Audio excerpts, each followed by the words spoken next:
वो नहीं होता मुझसे। ओके, कर दिया। So good afternoon everyone. तो कल आप लोगों की क्लास नहीं हुई थी, है ना? और लास्ट क्लास में हमने स्टार्ट किया था जनरल मीटिंग्स के साथ, ठीक है? It was basically N introductory session. Last class में मैंने आपको बोला था कि पहले के 2 से 3 क्लास के अंदर हम लोग कोई भी नोट्स रेफर नहीं करते general meeting chapter is concern, ठीक है? तो ये थर्ड लेक्चर है और आज भी हमको नोट्स की ज़रूरत नहीं पड़ेगी। थर्ड लेक्चर है ना जनरल मीटिंग्स का।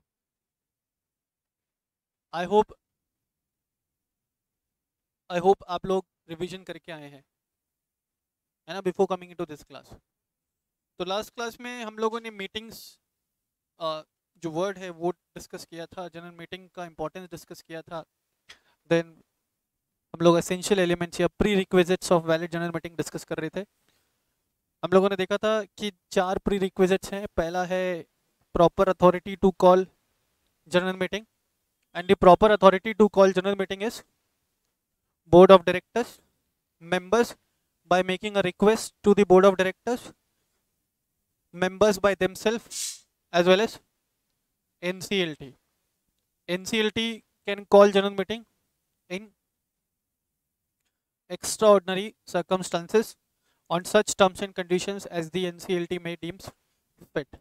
तो वहाँ पे फिर NCLT जो मीटिंग बुलाएगा तो NCLT को कंपनी लॉ के प्रोविजंस के अगेंस्ट, मतलब कंपनी लॉ के प्रोविजंस में जो बातें की गई है जनरल मीटिंग्स को लेकर के, उसको मानने से दरनिकार कर सकता है। कौन? एनसीएलटी। और मीटिंग बुला सकता है on such terms and conditions as the NCLT may deems fit, ठीक है? फिर अपन ने देखा था proper notice must be sent. Proper notice का मतलब था वहाँ पे एटलीस्ट 21 क्लियर डेज नोटिस, है ना? तो जब अपन 21 क्लियर डेज कैलकुलेट कर रहे थे तो वहाँ पे date of sending the notice and date of meeting को अपन एक्सक्लूड कर रहे थे, है ना? Date of sending the notice and date of meeting को एक्सक्लूड कर रहे थे। और एक और चीज़ देखा था कि अगर नोटिस भेजा जा रहा है थ्रू रजिस्टर्ड पोस्ट तो it will take extra 48 hours to come into effect. फिर हमने देखा था कि कंटेंट क्या रहेगा नोटिस का, date place time and agenda. Agenda का मतलब था matters to be discussed in the meeting. फिर नोटिस किसको भेजना है? मेंबर्स को, डायरेक्टर्स को, ऑडिटर्स को, legal representative of deceased member को, official assignee of insolvent member को, है ना? उसके अलावा method of sending the notice, mode of sending the notice. तो मोड ऑफ सेंडिंग नोटिस में था हैंड डिलीवरी, इलेक्ट्रॉनिक मीन्स और रजिस्टर्ड पोस्ट। ओके, उसके अलावा फिर हम लोगों ने नेक्स्ट एलिमेंट पे शिफ्ट किया था कोरम। कोरम का मतलब मैंने बताया था, quorum is the minimum number of members to be personally present to constitute a valid general meeting. Minimum number of members to be personally present to constitute a valid general meeting. फिर वहां पे देखा था unless otherwise stated in the articles. Private company में quorum form होगा 2 members personally present पे, public है, and that public company is having up to 1000 members तो 5 पे, 1000 से 5000 मेंबर्स 15 पे, मोर देन 5000 मेंबर्स है तो 30 पे। Quorum must be present within half an hour of the commencement of the meeting, otherwise the meeting will get adjourned to the same day, place and time in the next week or some other place, day and time as the board may decide. तू खाना खा ले पहले, गंदी लड़की। हाँ, उसके आगे और भी कुछ था? हाँ, फिर एक बहुत स्पेशल पॉइंट मैंने तुमको बताया था कि that if all the members are present still quorum is not formed, then the members present will form the quorum provided they are not less than 2 in numbers. उसके बाद फोर्थ एलिमेंट है there must be a proper person to chair the meeting। वो मैंने discuss नहीं किया था, मैंने बोला कि उसके पहले मैं कुछ कॉन्सेप्ट डिस्कस करूंगा फिर चेयरमैन वाले पॉइंट पे आऊंगा। तो उन कॉन्सेप्ट्स में सबसे पहला कॉन्सेप्ट मैंने आप लोगों के साथ प्रॉक्सी से रिलेटेड डिस्कस किया था। प्रॉक्सी का मतलब एक ऐसा व्यक्ति जो मेंबर ने अपॉइंट किया for the purpose of attending the meeting on his behalf. Proxy can attend and vote on behalf of member in any general meeting, है ना? प्रॉक्सी अपॉइंट करना है तो प्रॉक्सी फॉर्म सबमिट करना पड़ेगा at least 48 hours before the commencement of the meeting, ठीक है? Private company है, एक प्रॉक्सी अपॉइंट करने का पावर है। पब्लिक कंपनी है, more than 1 proxy can be appointed, ठीक है? Even 2 proxies can be appointed.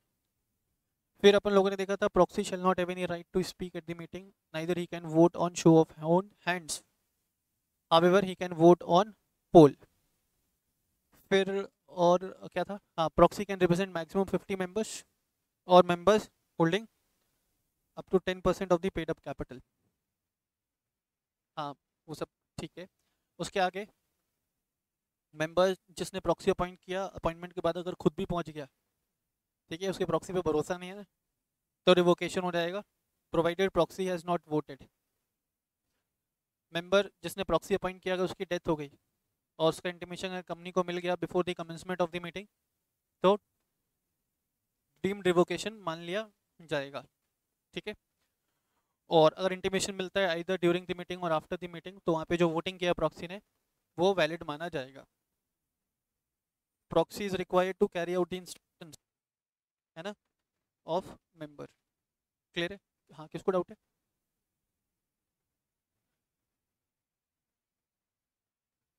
दो प्रॉक्सी अपॉइंट किए ना, तो मैंने बोला उससे रिलेटेड जो चीज़ें हैं ना, जब आपको नोट्स मिलेगा ना उसमें डिस्कस करूंगा। अभी मैं देखो इस क्लास तक भी सिर्फ इस चैप्टर का बेस प्रिपेयर कर रहा हूँ।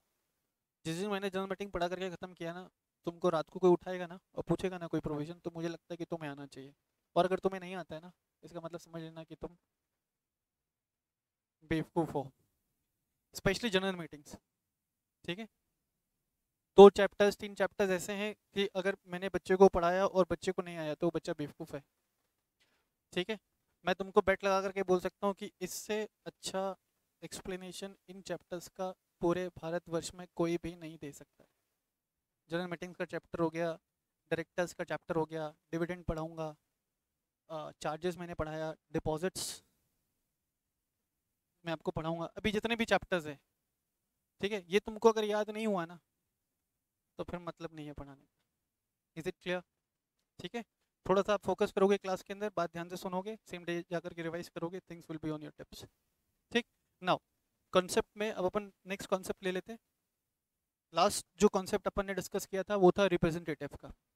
रिप्रेजेंटेटिव के बारे में मैंने बताया था, representative will have the same power with the actual member have, है ना। और representative shall be counted for the purpose of quorum. Representative कब भेजता है? जब मेंबर कौन हो? कंपनी हो, कोई फाइनेंशियल इंस्टीट्यूशन, कोई आर्टिफिशियल पर्सन हो, गवर्नमेंट हो, है ना। Representative can speak in the meeting, can also vote on show of hands, ठीक है। आगे देखिए, नेक्स्ट कॉन्सेप्ट जो भी अपन लोग देखेंगे वो है एडजर्नमेंट ऑफ मीटिंग से related.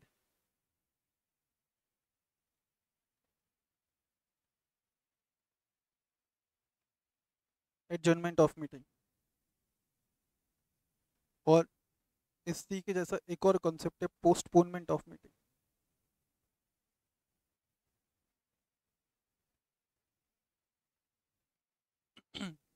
Adjournment of meeting and postponement of meeting, आप लोगों ने ये दोनों टर्म पहले सुना रहेगा, adjournment and postponement.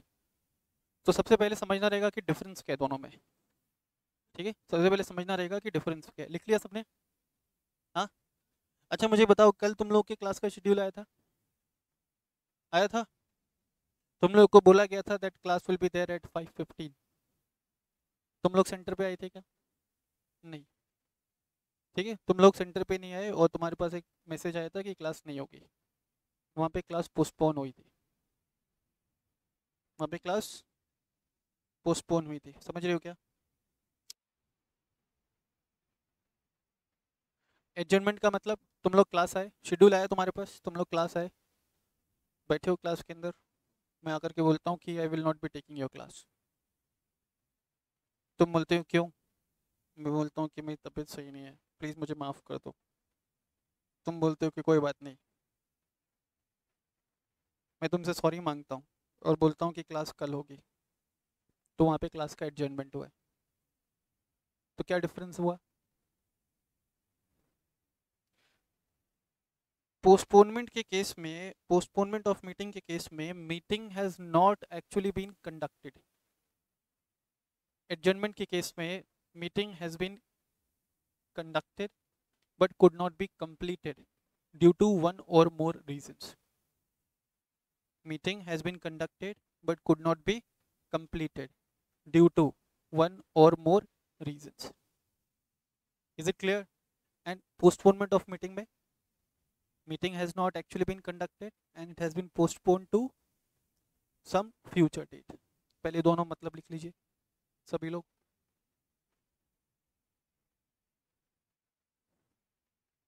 Please write down.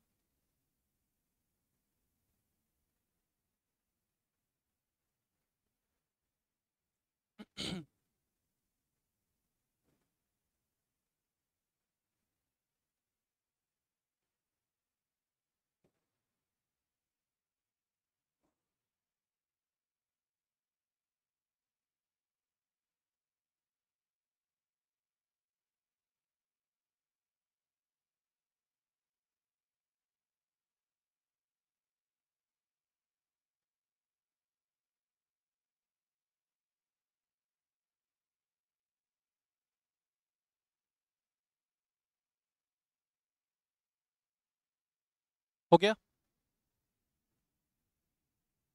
ये बेसिक डिफरेंस क्लियर है एडजर्नमेंट एंड पोस्टपोनमेंट में? एडजर्नमेंट में मीटिंग हुआ लेकिन कंप्लीट नहीं हो पाया, पोस्टपोनमेंट में मीटिंग हुआ ही नहीं एंड सम फ्यूचर डेट पे रेफर कर दिया गया। अब एक सवाल उठता है कि सर क्या चेयरमैन ऑफ द मीटिंग को एडजर्न कर सकता है? Whether chairman of meeting can adjourn the meeting. हम लोगों ने 4 एलिमेंट्स पढ़े थे। Proper authority to call meeting, proper notice must be sent, proper quorum must be present, चौथा था they must be a proper person to chair the meeting. ये class को conduct करने के लिए टीचर होगा ना, है ना? बिना टीचर के क्लास हो सकती है? नहीं होगी। ठीक है, तो जो काम मैं यहाँ पे एज अ टीचर कर रहा हूँ ना, मेरा काम क्या है? क्लास को प्रॉपरली कन्वीन करना, कंडक्ट करना। सेम काम मीटिंग के अंदर कौन करता है? Chairman of the meeting. तो मेरा एक सवाल है तुम लोगों से, that whether the chairman of meeting can adjourn the meeting. Answer is no. Chairman of meeting cannot adjourn the meeting without obtaining the prior consent of the members in the meeting. Meeting किसकी है? Members की है। मैं तुम लोगों का ये class adjourn नहीं कर सकता without your consent. I can not adjourn your class without your consent. Same, chairman of the meeting can not adjourn the meeting without the consent of members. ठीक है, तो लिख लेने का एक बार, chairman of meeting can not adjourn the meeting without the consent of members of meeting. Chairman of meeting cannot adjourn the meeting without the consent of members in the meeting. और वहाँ पे भी कंसेंट चाहिए होता है majority of members का। Consent चाहिए होता है मेजॉरिटी ऑफ मेंबर्स का। क्लियर है? अब एडजर्नमेंट ऑफ मीटिंग दो तरीके से हो सकता है। पहला है, आप लोगों ने पढ़ा था ना पहले लास्ट लेक्चर में, एडजर्नमेंट ऑफ मीटिंग, बोलो due to lack of quorum. पढ़े थे कि नहीं पढ़े थे? है ना? Adjournment of meeting due to lack of quorum. तो if any meeting has been adjourn, अगर किसी मीटिंग को एडजर्न किया जा रहा है because of lack of quorum, तो एडजर्नमेंट कब होता है? To the same day, place and time in the, यही तो पढ़े थे, इन दी नेक्स्ट वीक और some other day, place and time as the board may determine. हाँ या ना? तो एडजर्नमेंट एक तो इस कारणवश हो सकता है कि कोरम प्रेजेंट नहीं था, और दूसरा रीजन हो सकता है any other reason.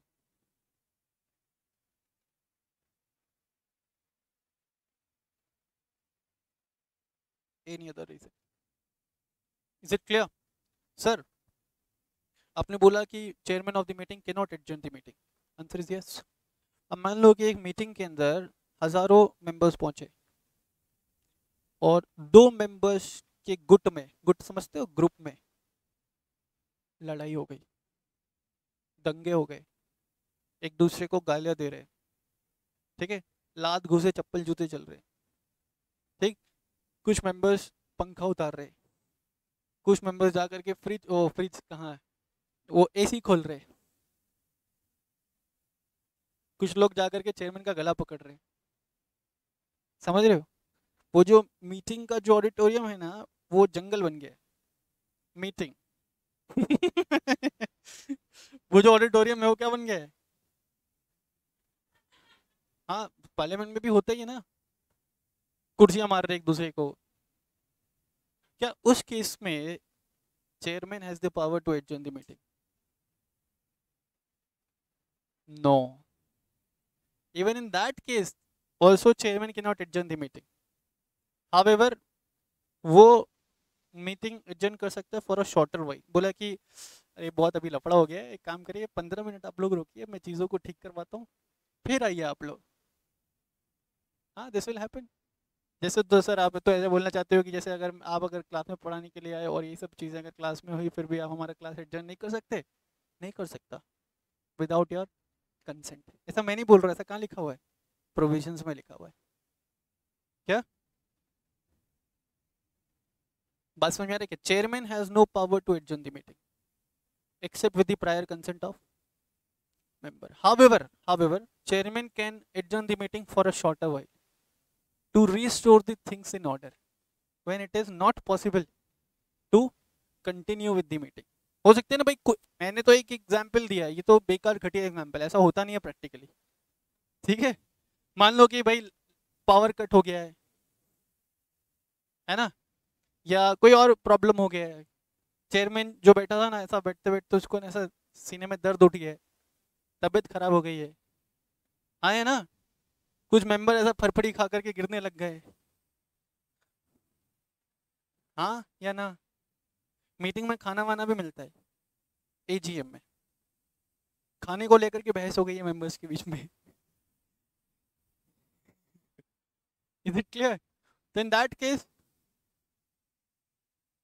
No power to adjourn the meeting without the prior consent of members. तो एनी अदर रीजन में एनी अदर रीजन हो सकता है, जो भी आप सोच सकते हो। Is it clear? अच्छा, एडजर्न मीटिंग जो होता है ना, उसको माना जाता है in continuance to the original meeting itself. Adjourn meeting में अगर कोई रिजोल्यूशन पास होता है, कोई मैटर डिस्कस होता है, तो वो इक्वली वैलिड है जो कि किसी ओरिजिनल मीटिंग में होता। इज इट क्लियर सबको? देखिए यहाँ पे मैंने बोला कि अगर मीटिंग एडजर्न हो रहा है due to lack of quorum to the same day place and time in the next week, तो उस एडजर्न मीटिंग का अलग से नोटिस जाएगा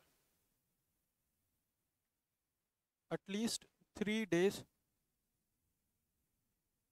बिफोर द मीटिंग।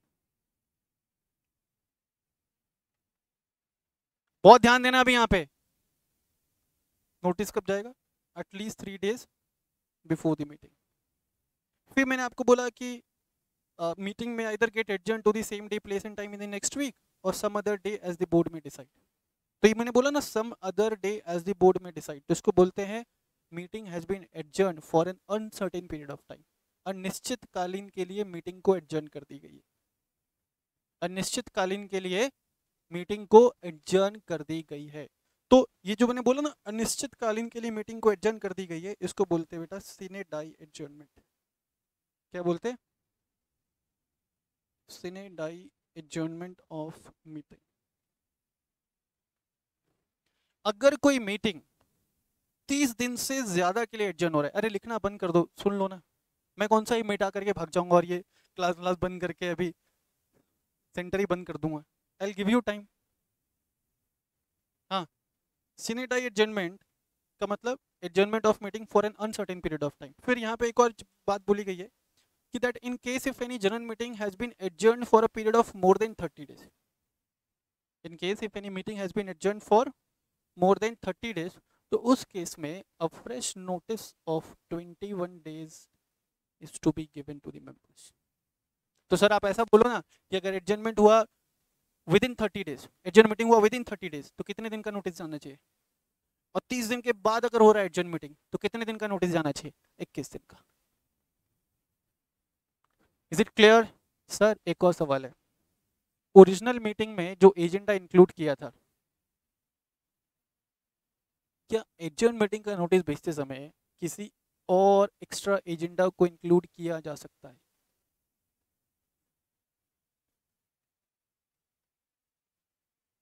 कॉपी करिए एक बार और इस क्वेश्चन को क्वेश्चन ही रहने दीजिए, शीट में डिस्कस करेंगे, ठीक है? अभी दो ऐसे क्वेश्चन है, लास्ट क्लास में भी मैंने बोला था, किसी को याद है?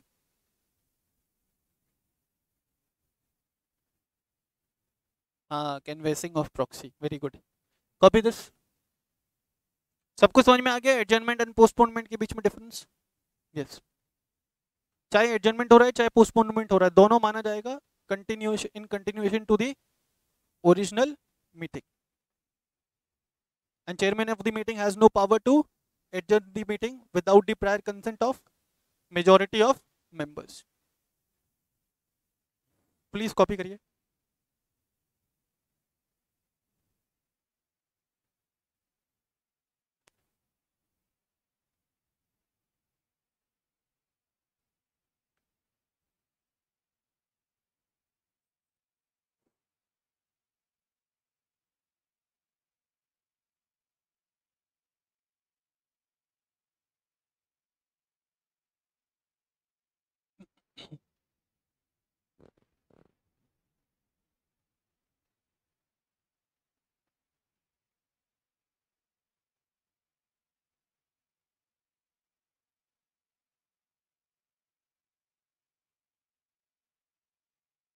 डन।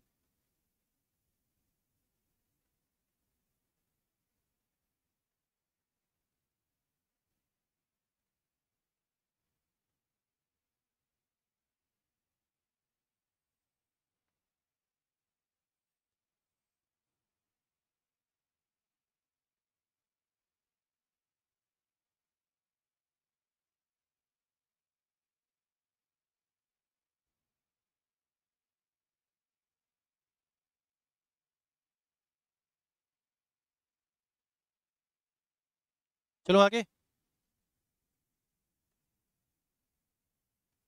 हटा दूं? बोलो। तो एडजर्नमेंट एंड पोस्टपोनमेंट अपन को क्लियर है ना? चलो अब एक बढ़िया नेक्स्ट कॉन्सेप्ट देखते हैं। आपको मैंने बताया था, याद है पिछले लेक्चर के अंदर, कि जनरल मीटिंग कितने टाइप का होता है? दो टाइप का। कौन कौन सा? Annual general meeting and extraordinary general meeting, ठीक है? तो now let us discuss the concept related to annual general meeting.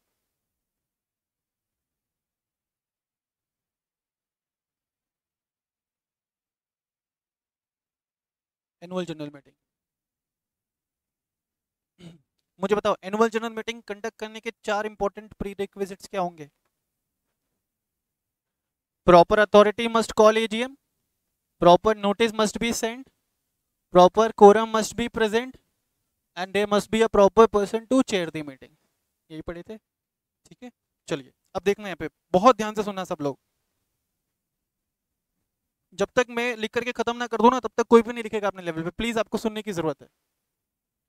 AGM as the name suggest, AGM as the name suggest क्या रहेगा? साल में एक बार। तो ऐसा मीटिंग, ऐसा general meeting which is conducted on annual basis, है ना? Which is conducted on annual basis to discuss the financial performance of the company during a financial period या ड्यूरिंग अ फाइनेंशियल ईयर। तो जब मैं बोल रहा हूँ कि कंपनी एजीएम कंडक्ट कर रहा है to discuss the financial performance during a financial period, तो कौन से फाइनेंशियल पीरियड का परफॉर्मेंस डिस्कस करने के लिए एजीएम बुलाएगा? प्रीवियस फाइनेंशियल पीरियड का। मेरी बात समझ में आ रहा है क्या? देखना है एक बार। बोला गया कि हर company, every company except OPC, है ना। Every company except OPC shall, shall का मतलब क्या होता है, कंपल्सरी है। Every company except OPC shall conduct an AGM in a calendar year. हर कंपनी एक्सेप्ट ओपीसी को एजीएम कंडक्ट करना है एक कैलेंडर ईयर में। कैलेंडर ईयर का मतलब यहाँ पे 1 जनवरी से 31 दिसंबर। तो अभी कैलेंडर ईयर कौन सा चल रहा है बताओ, कैलेंडर ईयर चल रहा होगा 2023।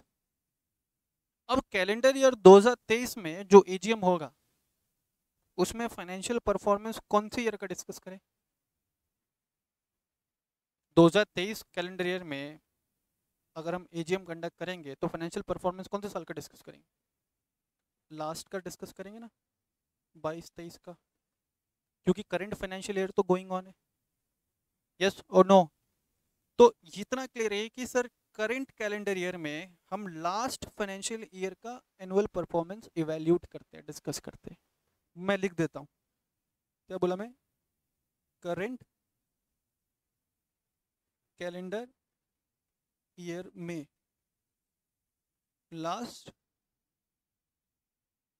फाइनेंशियल ईयर का परफॉर्मेंस डिस्कस करना, किसके साथ, with the members of company. Current calendar year में लास्ट फाइनेंशियल ईयर का परफॉर्मेंस डिस्कस करना with the members of the company. Is it clear? Every company is required to conduct an AGM in every calendar year. And AGM conduct करने के लिए वो 4 essential prerequisites fulfill करना पड़ेगा। Proper authority बुलाना चाहिए AGM, proper notice जाना चाहिए AGM का, प्रॉपर कोरम होना चाहिए AGM में, as well as proper chairperson होना चाहिए। Is it clear? Okay next. फिर है कब करना पड़ेगा sir, time limit for AGM. बहुत ध्यान से सुनना है यहाँ पे, टाइम लिमिट फॉर एजीएम। तो यहाँ बोला क्या, that first AGM, first AGM का मतलब समझते हो, फर्स्ट एजीएम का मतलब कंपनी इनकॉर्पोरेशन के इमीडिएटली बाद जो पहला एजीएम कंडक्ट करेगी, it must be conducted within 9 months from the end of financial year, ठीक है। एंड सब्सिक्वेंट एजीएम मतलब फर्स्ट के बाद कभी भी, subsequent AGM must be conducted within 6 months from the end of financial year, ठीक है। फर्स्ट एजीएम कंपनी को करना है कब, फाइनेंशियल खत्म, financial year, first financial year खत्म होने के 9 महीने के अंदर। तो यहाँ पे ना फाइनेंशियल ईयर का डेफिनेशन बहुत इंपॉर्टेंट हो जाता है, क्योंकि जब तक आपको ये नहीं पता चलेगा कि फाइनेंशियल ईयर का मतलब क्या, तब तक आप टाइम लिमिट डिटरमाइन नहीं कर पाएंगे, है ना। तो यहाँ पे फाइनेंशियल ईयर डिटरमाइन करना बहुत ज़रूरी हो गया। फाइनेंशियल ईयर नॉर्मली क्या चलता है, फाइनेंशियल ईयर चलता है नॉर्मली, फाइनेंशियल ईयर चलता है 1 अप्रैल से 31 मार्च। फाइनेंशियल ईयर का डेफिनेशन पढ़ने के लिए ना आपको 2 एक्ट रेफर करना पड़ता है, एक तो कंपनीज एक्ट है और दूसरा है general clause act. Financial year normally कब से कब तक चलेगा, 1 अप्रैल से 31 मार्च। लेकिन इसमें एक बहुत बड़ा प्रॉब्लम है, अगर कोई कंपनी मान लो 30 तारीख को इनकॉर्पोरेट हुई है, 30 मार्च को इनकॉर्पोरेट हुई, तो क्या उसका फाइनेंशियल ईयर 31 मार्च को खत्म हो जाएगा? अगर ऐसा हुआ तो फाइनेंशियल ईयर सिर्फ 1 दिन का रह जाएगा। मेरी बात समझ में आ रहा है क्या? मान लो कि मेरी कंपनी बनी है 30 मार्च 2023 को। तो अगर 31 मार्च 2023 को मैं ख़त्म कर देता हूँ फाइनेंशियल ईयर, तो एक दिन का फाइनेंशियल ईयर है। Whether it will serve the purpose, no. तो यहाँ बोला गया कि अगर कोई कंपनी बनाई गई है, कोई कंपनी इनकॉर्पोरेट हुई है इस टाइम पीरियड के दौरान, 1 जनवरी से 31 मार्च के बीच में, अगर कोई कंपनी बन रही है, बोलो ऐसा, अगर कोई कंपनी बनी है 1 जनवरी से 31 मार्च के बीच में, तो उस कंपनी का फाइनेंशियल ईयर नेक्स्ट 31 मार्च को खत्म होगा। नेक्स्ट 31 मार्च मतलब उसके इनकॉर्पोरेशन के बाद जो 31 मार्च है वो नहीं, उसका अगला 31 मार्च। मान लो कि मैंने एक कंपनी बनाई 2 Feb 2023 को, है ना, तो इसका फाइनेंशियल ईयर कब खत्म होगा? इसका फाइनेंशियल ईयर खत्म होगा 31 मार्च 2024 को, है ना। अगर मैंने कोई कंपनी बनाई 2 फरवरी 2023 को, तो 2023 वाले 31 मार्च को खत्म नहीं होगा, नेक्स्ट 31 मार्च को खत्म होगा। नेक्स्ट मतलब करंट के बाद में जो आ रहा है। Is it clear? तो इस डेफिनेशन को अगर अपन ठीक से एनालाइज करें तो फाइनेंशियल ईयर मैक्सिमम 15 महीने का हो सकता है। मान लो कि मेरी कंपनी बनी 1 जनवरी को, 1 जनवरी 2023 को कंपनी बनाई, तो इसका फाइनेंशियल ईयर कब खत्म होगा? नेक्स्ट 31 मार्च, क्योंकि 1 जनवरी से 31 मार्च वाले स्लैब में है ना, 31 मार्च 2024। तो मैक्सिमम कितने महीने का हो सकता है? 15 मंथ्स, हाँ या ना। सिमिलरली मिनिमम कितने महीने का हो सकता है इस डेफिनेशन के हिसाब से? मान लो मैंने कंपनी 31 दिसंबर 2022 को बनाई थी, अब इसका फाइनेंशियल ईयर कब खत्म होगा? 31 मार्च 2023 को। तो मिनिमम फाइनेंशियल ईयर कितने महीने का होगा? 3 मंथ्स का होगा। मिनिमम 3 मंथ्स और maximum 15 months. Is it clear? चलिए पहले यहाँ तक कॉपी करिए तो सब लोग, फिर आगे चलेंगे। यहाँ तक कॉपी करो सब लोग। Every company except OPC shall conduct an AGM in every calendar year. Copy करना है इसको।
Yes done.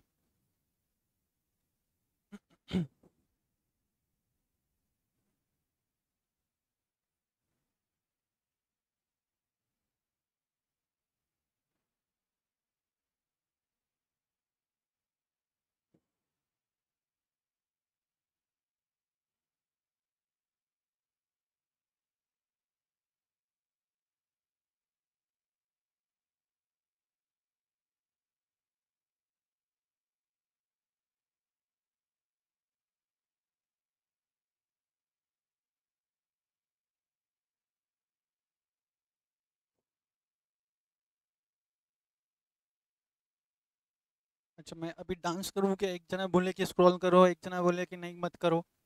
नाचू मैं तो स्क्रॉल करूंगा मेरी मर्जी।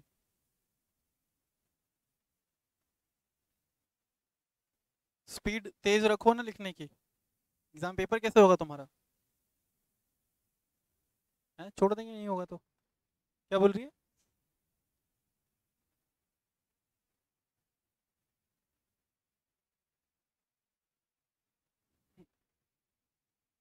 फिर से एक बार, फाइनेंशियल ईयर 1 अप्रैल से 31 मार्च, लेकिन अगर कोई कंपनी इनकॉर्पोरेट हो रही है 1 जनवरी से 31 मार्च के बीच में, तो उसका फाइनेंशियल ईयर खत्म होगा नेक्स्ट 31 मार्च को। इसके हिसाब से फाइनेंशियल ईयर मैक्सिमम 15 महीने का हो सकता है, मिनिमम 3 महीने का होगा। सिंपल है, बहुत सिंपल है। Is it clear?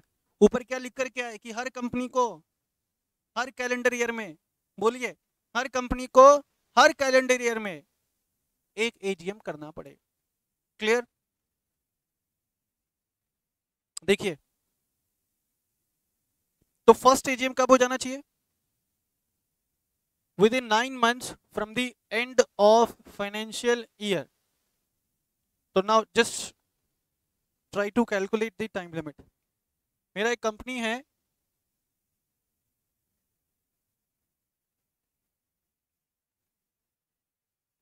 भगवान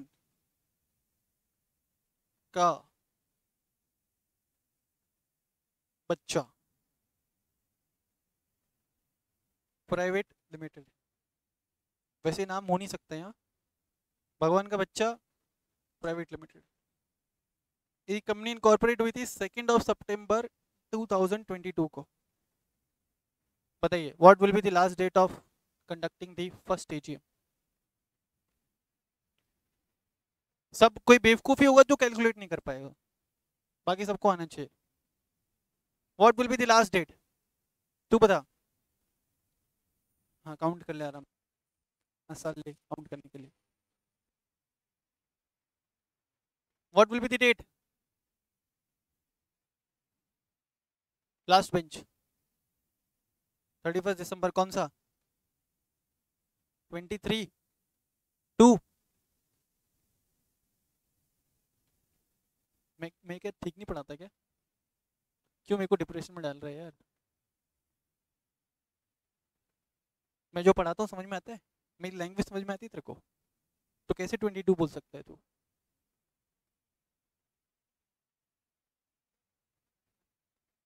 पर फाइनेंशियल ईयर कब खत्म होगा?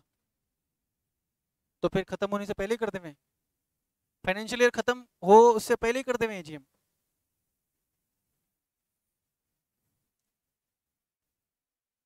अरे तुमको दिमाग इतना क्यों चला? इसका फाइनेंशियल ईयर खत्म कब होगा? 31 मार्च 2023। यहाँ से 9 महीने कैलकुलेट करो तो this is the last date of conducting the this is the last date for conducting the first AGM. लेकिन सर, ऊपर तो क्या लिखा था कि हर कैलेंडर ईयर में होना चाहिए, तो आपने कैलेंडर ईयर 2023 में तो कर दिया, कैलेंडर ईयर 2022 का क्या सर? तो यहाँ पे ऐसा माना जाएगा, सिर्फ फर्स्ट एजीएम के केस में ऐसा हो सकता है कि ये जो एजीएम हो रहा है ना टिल 31 दिसंबर 2023, this is the AGM for calendar year 2022 as well as calendar year 2023। Is it clear? समझ में आया तुमको? क्या समझ में नहीं आया? देखिए, अपनी कब इनकॉर्पोरेट हुई थी? 22 दिसंबर 2022 का फाइनेंशियल ईयर कब खत्म होगा? अरे तो मैंने तुमसे पूछा ही नहीं यार, आप बताइए। 2023 को, वहां से 9 मंथ्स, तो इट विल बी 31 मार्च से 9 महीने, तो 31 दिसंबर आ जाएगा, है ना? तो ये 31 दिसंबर का डेडलाइन है फर्स्ट एजीएम करने के लिए इस कंपनी को, इस केस में। तो अगर 31 दिसंबर तक इस कंपनी ने पहला एजीएम कंडक्ट कर लिया, तो उसको माना जाएगा कि वो एजीएम है कैलेंडर ईयर 2023 के लिए as well as calendar year 2022 के लिए भी। ऐसा कब पॉसिबल है? सिर्फ फर्स्ट एजीएम के केस में ऐसा पॉसिबिलिटी है। Is it clear? चलो फिर से एक बार, मैंने कंपनी बनाया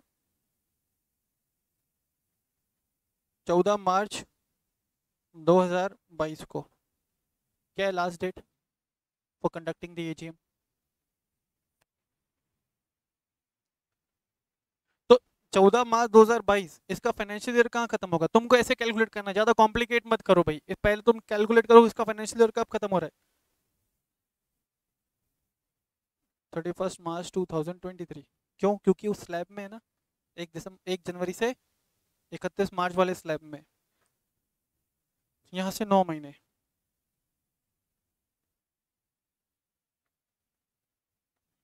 इस डेट तक हो जाना चाहिए,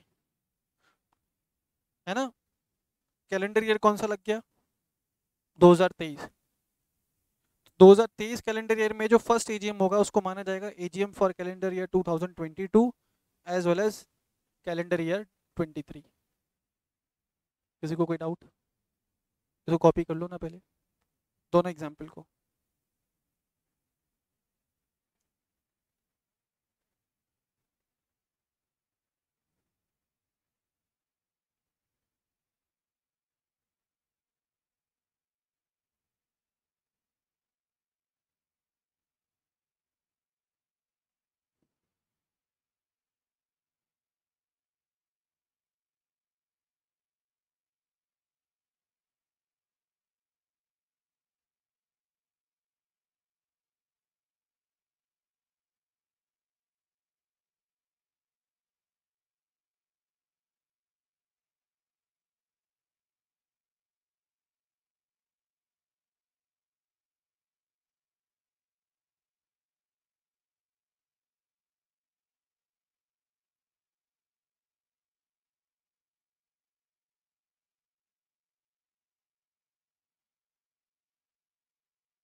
डन।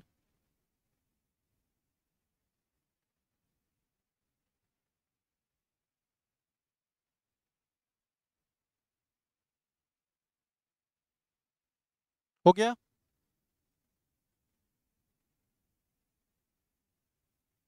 तो नॉर्मली एजीएम करने का लास्ट डेट क्या रहने वाला है किसी भी कैलेंडर ईयर में?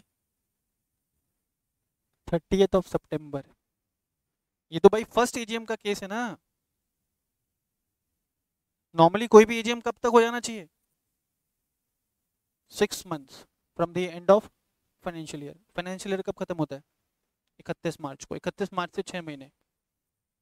तो कहाँ पे पहुंच जाएंगे अपन? 30 सितंबर पे पहुंच जाएंगे।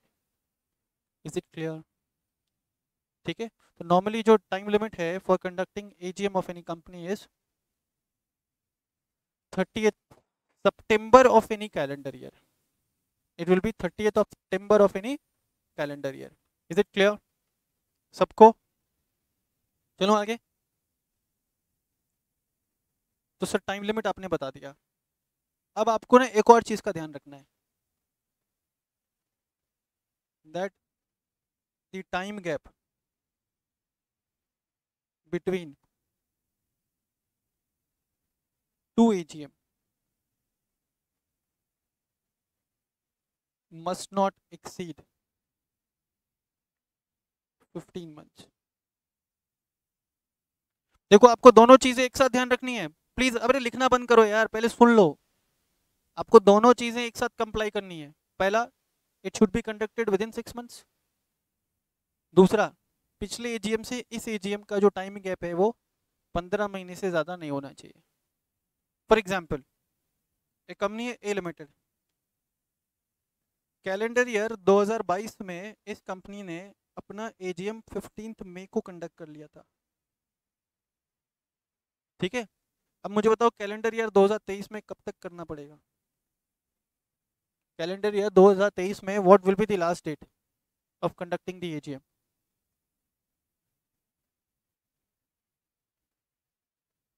सर अभी तो आप 30 सितंबर बोले थे। हाँ मैंने 30 सितंबर बोला था, लेकिन 30 सितंबर के साथ साथ तुमको एक और चीज साथ में कंप्लाई करना है। दो प्रोविजंस को एक साथ कंप्लाई करना है।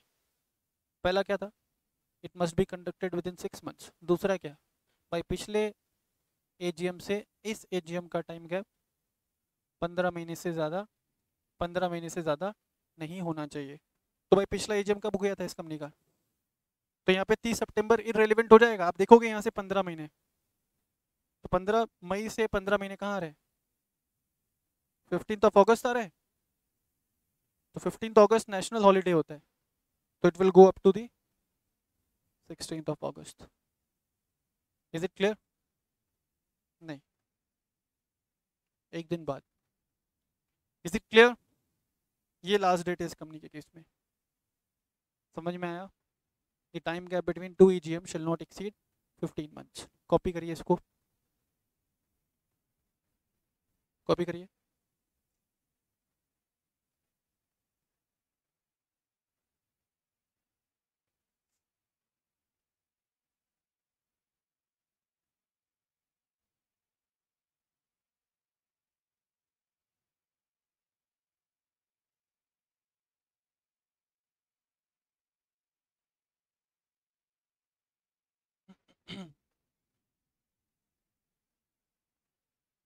लिखा? चलिए अब नेक्स्ट पॉइंट लिखिए इसके रिलेशन में. AGM shall be conducted. AGM shall be conducted at the registered office of the company.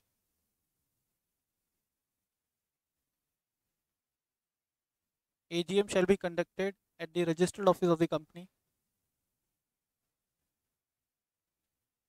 or at some other place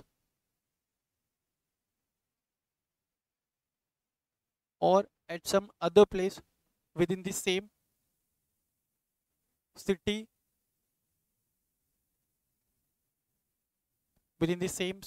village or town in which the registered office of the company is situated.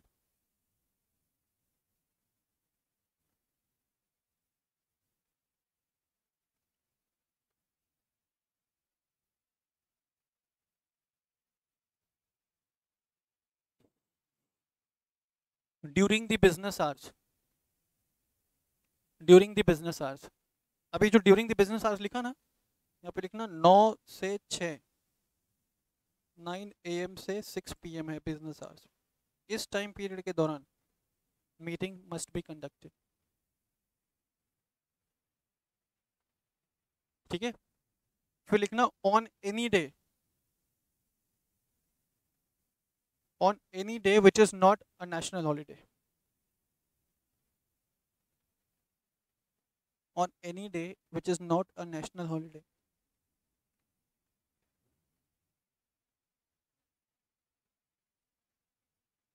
ठीक है. अब समझना बहुत ध्यान से. AGM company को कहाँ करना पड़ेगा? रजिस्टर्ड ऑफिस पे. ठीक है, मैंडेटरी है. AGM should be conducted at the registered office of the company or at some other place, but that other place should be within the same city, town or village. मान लो कि knowledge academy private limited का registered office located है वैशाली नगर अजमेर में. बस if due to any reason knowledge academy private limited के लिए possible नहीं है कि वैशाली नगर अजमेर में वो AGM कंडक्ट कर सके, कुछ भी रीजन हो सकता है, तो it can be conducted at any other place, but that other place should be within the same city. मान लो कि आदर्श नगर में कर लिया rather than Vaishali Nagar. Is it clear? पहली प्रायोरिटी क्या होनी चाहिए? Registered office. किसी कारणवश रजिस्टर्ड ऑफिस पे करना पॉसिबल नहीं है तो मान लो वैशाली नगर में रजिस्टर्ड ऑफिस है और वैशाली नगर में ना कम्युनल राइट्स चल रहे, दंगे चल रहे, तो it can be conducted at some other place within the same city या टाउन या विलेज. मान लो कि उसका रजिस्टर्ड ऑफिस विलेज में तो उसी गांव में होगा लेकिन किसी और जगह पे हो सकता है, किसी टाउन में तो उसी टाउन में होगा लेकिन किसी और जगह पे हो सकता है. फिर बोला कि it must be conducted during the business hours. Business hours क्या बोला यहाँ पे? 9 से 6. अब ये जो 9 से 6 है ना, ये कमेंसमेंट का टाइम है. मान लो कि मीटिंग कमेंस हो गया 9 बजे लेकिन चला रात को 2 बजे तक, वैलिड है क्या? वैलिड है, क्योंकि वर्ड क्या बोला? कंडक्टेड. कंप्लीटेड वर्ड नहीं बोला है.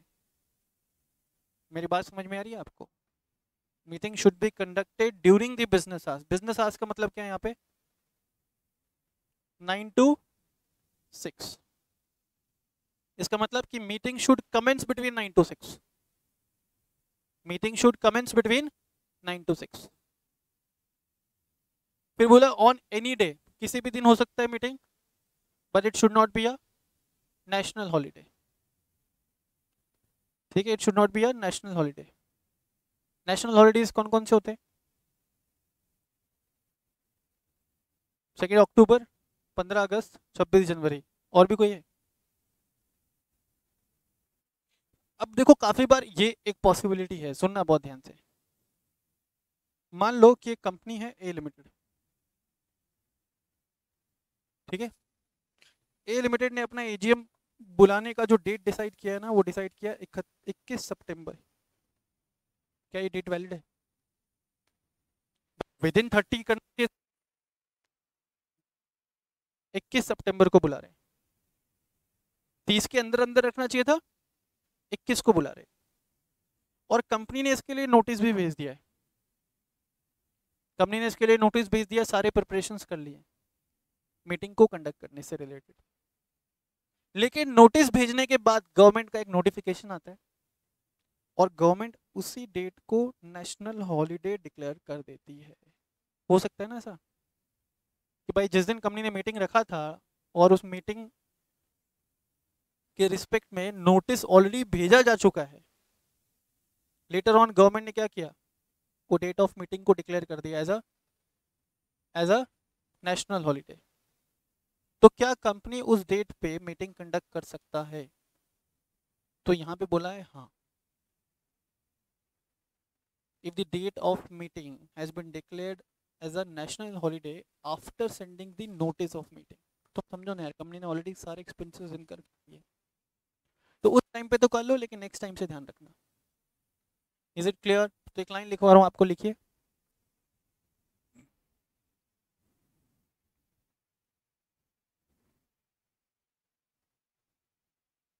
if if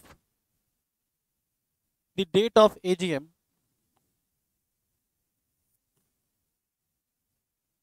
if the date of AGM has been declared if the date of AGM has been declared as the national holiday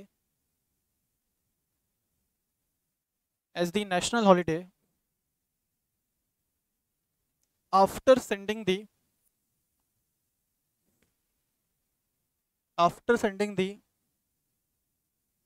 notice of the AGM,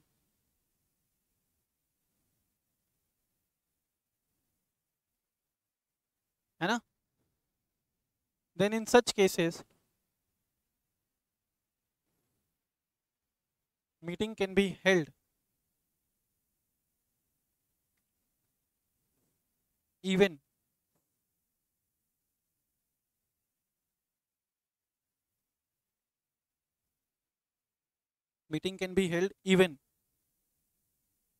on national holiday। Is it clear?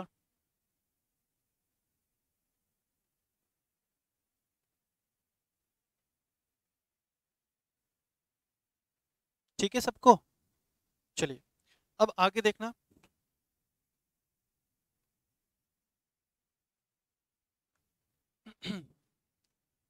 AGM conduct करने का last समय क्या था, last time period क्या था?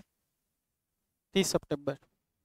तो sir आप ऐसा बोलना चाहते हो कि 30 सितंबर तक एजीएम कंडक्ट करना ही पड़ेगा? हाँ मैं ऐसे ही बोलना चाहता हूँ। But in case if any company fails to conduct the AGM within 30th of September and they are calling AGM after 30th September। मान लो कि ये कंपनी ए लिमिटेड जिसने एजीएम बुलाया है 15 अक्टूबर को, कंपनी ने एजीएम कब बुलाया? 15 अक्टूबर को। तो क्या एजीएम वैलिड है? लास्ट डे क्या था? 30 सितंबर। यहाँ पे मीटिंग कब बुला रहे? 15 अक्टूबर को। जो लास्ट टाइम लिमिट है ना ऑलरेडी एक्सपायर हो चुका है। इस केस में मीटिंग जो हो रहा है ना 15 अक्टूबर को, वो वैलिड होगा, लेकिन penal provisions will be attracted on the directors of the company. मेरी बात समझ में आ रही है क्या? तो एक और लाइन लिख लो। In case if any AGM, in case if any AGM has been called beyond 30th of September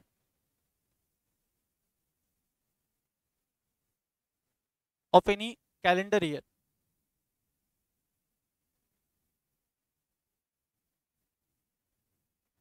beyond 30th of September of any calendar year, still such AGM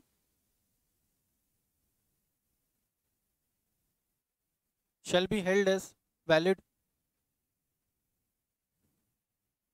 shall be held as valid, and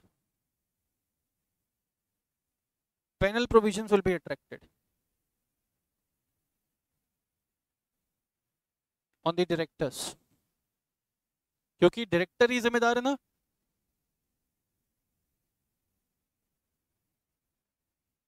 AGM बुलाने का power board of directors के पास है, और उन्होंने अगर time limit cross कर दिया तो उनको पेनलाइज किया जाएगा, लेकिन एजीएम तो क्या होगा, वैलिड होगा।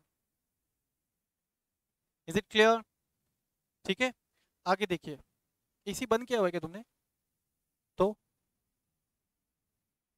कितना कम कर, 30 पे कर दिया क्या? तो अच्छा, next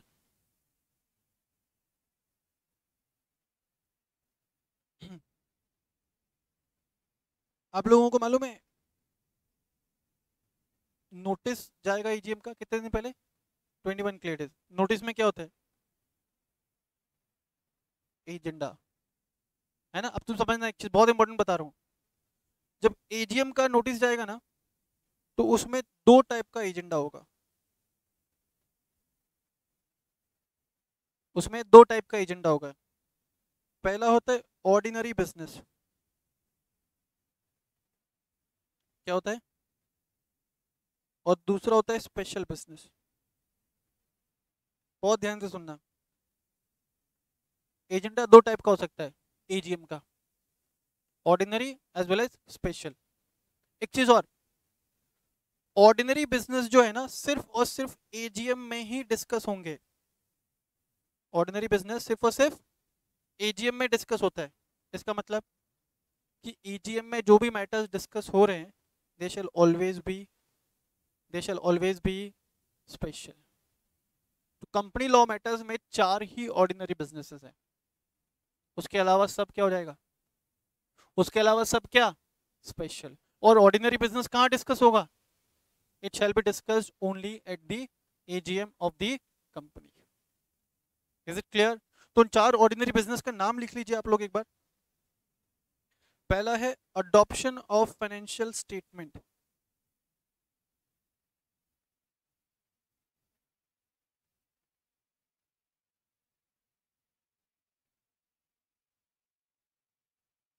adoption of financial statement.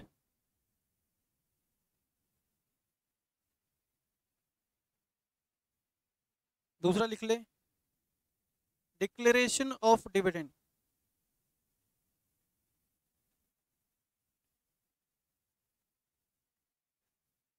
Declaration of dividend.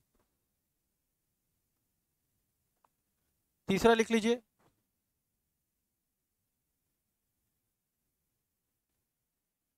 Appointment of director.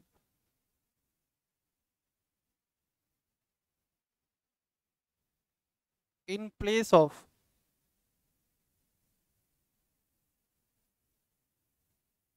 Retiring director. चौथा लिख लेना, appointment and fixing the remuneration of auditor. ये 4 ऑर्डिनरी बिजनेस है, और ये 4 ऑर्डिनरी बिजनेस कंपलसरी बेसिस पे कहां डिस्कस होगा? Only at the AGM of the company. Is it clear?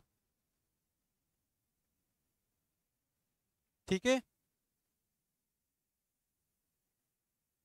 और यहाँ पे जो डिक्लेरेशन ऑफ डिविडेंड तुमने लिखा है ना, यहाँ पे एक एरो लगा करके लिख लो, मोर स्पेसिफिकली फाइनल डिविडेंड की बात चल रही है यहाँ पे। अब ये फाइनल डिविडेंड क्या होता है मैं बताऊंगा, सिर्फ आपको अभी नाम याद रखना है कि कंपनी लॉ मैटर्स में 4 ऑर्डिनरी बिजनेस सर ने बताए: adoption of financial statement, declaration of dividend, appointment of director in place of retiring director, and appointment and fixing the remuneration of auditor. ये 4 बिजनेस कंपलसरी बेसिस पे AGM में ही discuss होंगे। इसके अलावा कोई और मैटर डिस्कस करती है कंपनी तो हमेशा हमेशा क्या होगा, वो स्पेशल बिजनेस होता है। फॉर एग्जाम्पल, कंपनी एक मैटर डिस्कस करना चाहती है मेंबर से, जिसमें कंपनी प्रपोज कर रही है कि वो मार्केट से पैसा रेस करना चाह रही है, कंपनी मार्केट से कैपिटल रेस करना चाहती है। बताओ ये ऑर्डिनरी बिजनेस है या स्पेशल बिजनेस है? स्पेशल बिजनेस है। मेरी बात समझ में आ रही है क्या? ऑर्डिनरी बिजनेस तो 4 ही है सर। अब बच्चा यहाँ पे एक और इंटरप्रिटेशन निकल के चलता है कि सर ऑर्डिनरी बिजनेस मतलब ऑर्डिनरी रिजोल्यूशन, स्पेशल बिजनेस मतलब स्पेशल रिजोल्यूशन। ऐसा नहीं होगा। ऑर्डिनरी बिजनेस के लिए ऑर्डिनरी रिजोल्यूशन ही होगा, लेकिन कुछ स्पेशल बिजनेसेस ऐसे भी हैं जिनके लिए ऑर्डिनरी रिजोल्यूशन पास होता है रादर देन स्पेशल रिजोल्यूशन। ये 4 ट्रांजैक्शंस को छोड़ दो, इन 4 मैटर्स को छोड़ दो, इनके अलावा सब के सब क्या है? Special business. Is it clear? Is it clear? अच्छा, अब स्पेशल बिजनेस के साथ एक और चीज अटैच्ड है। जब कंपनी अपने एजेंडा में कोई स्पेशल बिजनेस इंक्लूड करती है, ऐसा लिख लो, लिखो, जब, ऐसे लिखना जैसे मैं बोल रहा हूं, जब कंपनी अपने नोटिस में, नोटिस ऑफ मीटिंग में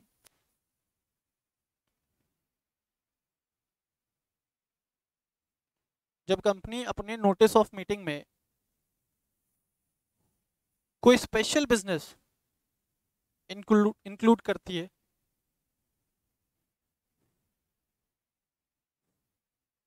कोई स्पेशल बिजनेस इंक्लूड करती है in the agenda, in the agenda, तो तो उन स्पेशल बिजनेस के रिस्पेक्ट में, तो उन स्पेशल बिजनेस के रिस्पेक्ट में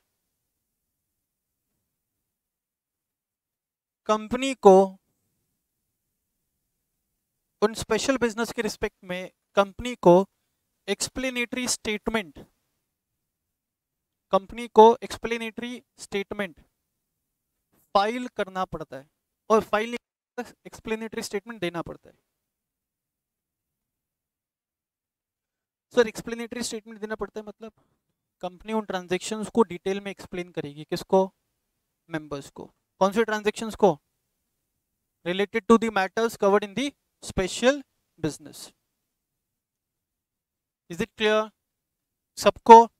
चलिए, आज मैं तुमको एक सवाल दे रहा हूं, इसके ऊपर सोच के आना है,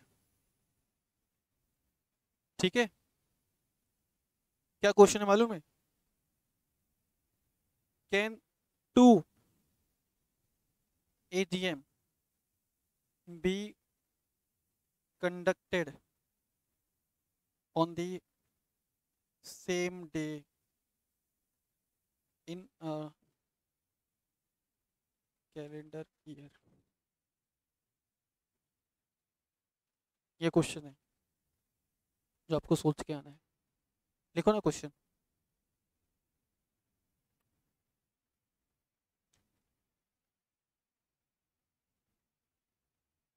बहुत खतरनाक क्वेश्चन है ना, आपको सोचना है, थोड़ा सा दिमाग लगाना है।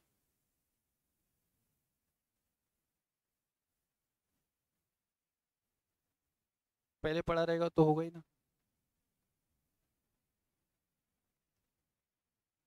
डन? तुमने तो पहले पढ़ा हुआ होगा ना, मैंने ही पढ़ा है तुझे, है ना? तो दूसरे लोगों का मजा क्यों खराब कर रहा है तू? यस,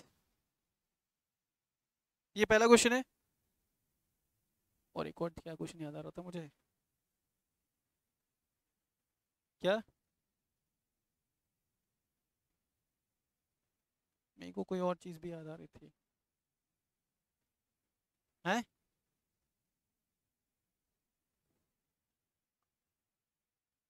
हाँ देखिए, एजीएम कंडक्ट करने का लास्ट डेट क्या बताया मैंने?